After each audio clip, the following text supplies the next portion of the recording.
जय श्री कृष्णा। राधे राधे भक्तों, कान्हा की भक्ति चैनल में आप सबका स्वागत है।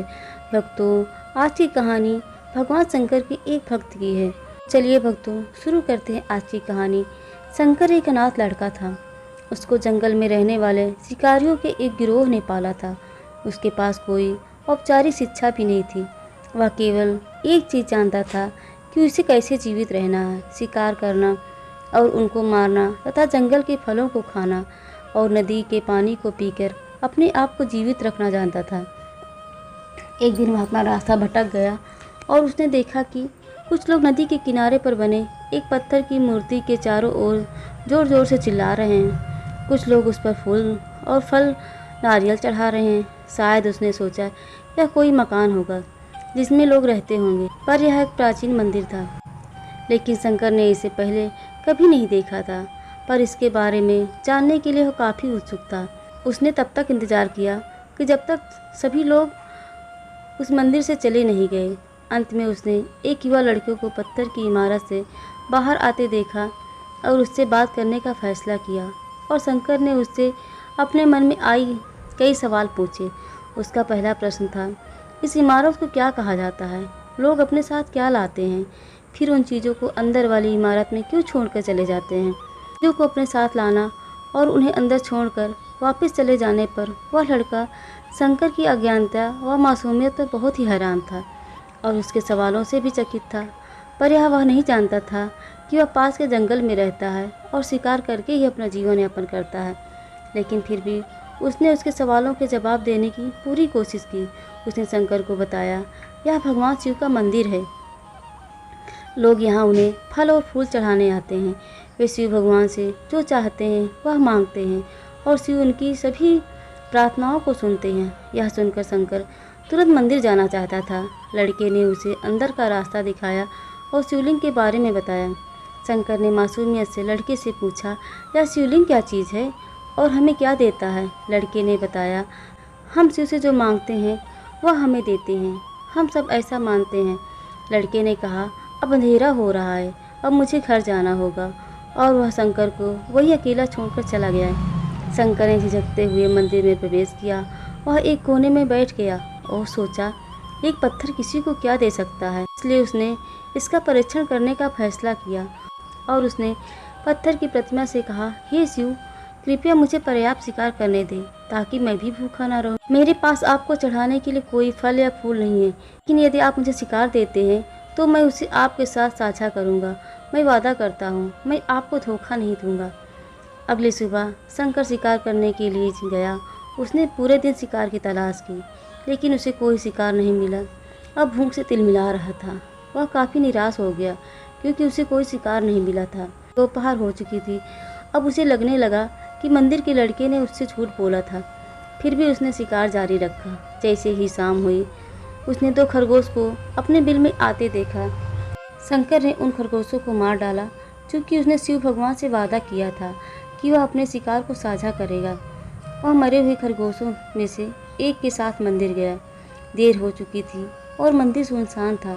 शंकर ने मंदिर में प्रवेश किया और जोर से कहा, कृपया आओ और अपना हिस्सा लो प्रभु, मैं आपके लिए खरगोश लाया हूँ। वह वहाँ बैठ गया और अंधेरा होने तक प्रतीक्षा करने लगा, लेकिन भगवान प्रकट नहीं हुए। शंकर को भूख और नींद आने लगी और उसने खरगोश को मंदिर में छोड़ने का फैसला किया।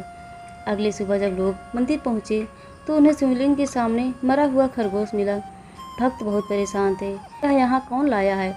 उसने हमारे मंदिर को अपवित्र कर दिया है। हिम्मत कैसी हुई उसकी? उन्होंने खरगोश को बाहर फेंक दिया। अगले दिन शंकर अपनी भूख मिटाने के लिए जंगल में शिकार करने गया, लेकिन इस बार उसकी किस्मत अच्छी नहीं थी और उसे शिकार भी नहीं मिला। उसने सोचा, आज रात को मंदिर जाना है और शिव से पूछना चाहिए कि उनको खरगोश कैसा लगा। शंकर यह पूछने के लिए मंदिर गया। जब वह मंदिर पहुंचा तो उसके आश्चर्य का कोई ठिकाना न रहा। उस रात मंदिर में लोगों की काफ़ी भीड़ थी। शिवरात्रि की रात थी, लेकिन अपोज शिकारी लड़के को इस बारे में कुछ भी नहीं पता था। शंकर ने चारों ओर देखा और उस युवा लड़के को देखा जिसने उसको मंदिर के अंदर शिव से प्रार्थना करने के लिए कहा था।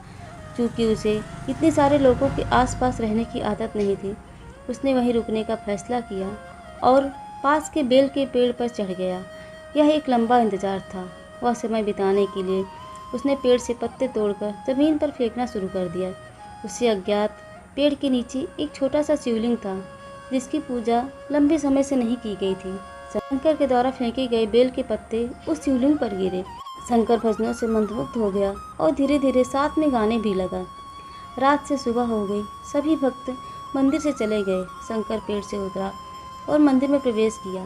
उसने देखा कि शिवलिंग की आंखों पर लाल लाल निशान हैं। वे कुमकुम से थे जो लोगों ने चढ़ाए थे, लेकिन शंकर को यकीन था शिव की आंखों में कुछ परेशानी हो रही है। उसने शिव की खेदजनक स्थिति के रूप में कुछ भी महसूस किया। इसके लिए उसे बहुत दुख हुआ। वह उनकी मदद करना चाहता था। उसने सोचा शिव यहाँ अकेले रहते हैं और बीमार होने पर उनकी देखभाल करने वाला कोई नहीं है। जब तक भक्त उनसे मिलने नहीं आते उन्हें भोजन भी नहीं मिलता होगा। शंकर ने एक रात पहले भक्तों को शिवलिंग पर जल चढ़ाते देखा था। प्रभु को ठंड लग रही होगी, शायद वह कांप रहे हैं। उसने सोचा आखिरकार वह केवल पत्तुए से ढके हुए हैं। तो उसने शिव से पूछा, मेरे स्वामी, मैं आपकी क्या मदद कर सकता हूँ? शायद कुछ खाना या दवा। मैं आपकी सेवा कैसे कर सकता हूँ? शिव ने उसे कोई उत्तर नहीं दिया। शंकर ने सोचा भगवान वास्तव में बहुत बीमार हैं, क्योंकि वह अब उत्तर देने में भी असमर्थ हैं। वह तुरंत जंगल में गया और कुछ औषधि जड़ी बूटियों को लाया और लाल निशान पर उसका लेप किया, लेकिन कुछ नहीं हुआ। उसने कहा, लगता है ये अंधे हो गए हैं। मुझे प्रभु को अपनी एक आंख देनी चाहिए ताकि वह ठीक हो जाए।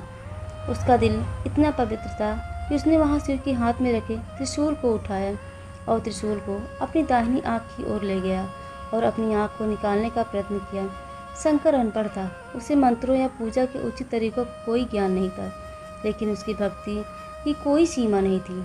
जैसे ही वह अपनी आंख निकालने वाला था, शिव अपनी पत्नी पार्वती के साथ प्रकट हो गए। उन्होंने पार्वती से कहा, इस भक्त शंकर ने अनजाने में शिवरात पर उपवास किया, बेल के पत्तों से मेरी पूजा की और साबित किया कि उनका दिल बेदाग है। मैं अपने इस भक्त पर काफ़ी प्रसन्न हूँ। शिव भगवान ने शंकर से कहा, तुमने मुझे अपनी मासूमियत के कारण जीत लिया है। प्रभु ने मुस्कुराते हुए कहा, लोग मुझसे हर समय वादे करते हैं, लेकिन जैसे ही उन्हें वो मिल जाता है हमको भूल जाते हैं। दूसरी ओर तुमने मेरे साथ एक सच्चे इंसान की तरह व्यवहार किया और यह वास्तव में बहुत दुर्लभ है। अब से तुम मेरे इस संसार के सबसे बड़े भक्त माने जाओ और तुम्हारा नाम मेरे साथ सदा जुड़ा रहेगा। तुम कई सदियों तक जीवित रहोगे। इस बात को कहकर भगवान शिव व पार्वती अंतर्ध्यान हो गए। तभी से लोग शिव के साथ शंकर भी लगाने लगे हैं। जय श्री कृष्णा। राधे राधे भक्तों।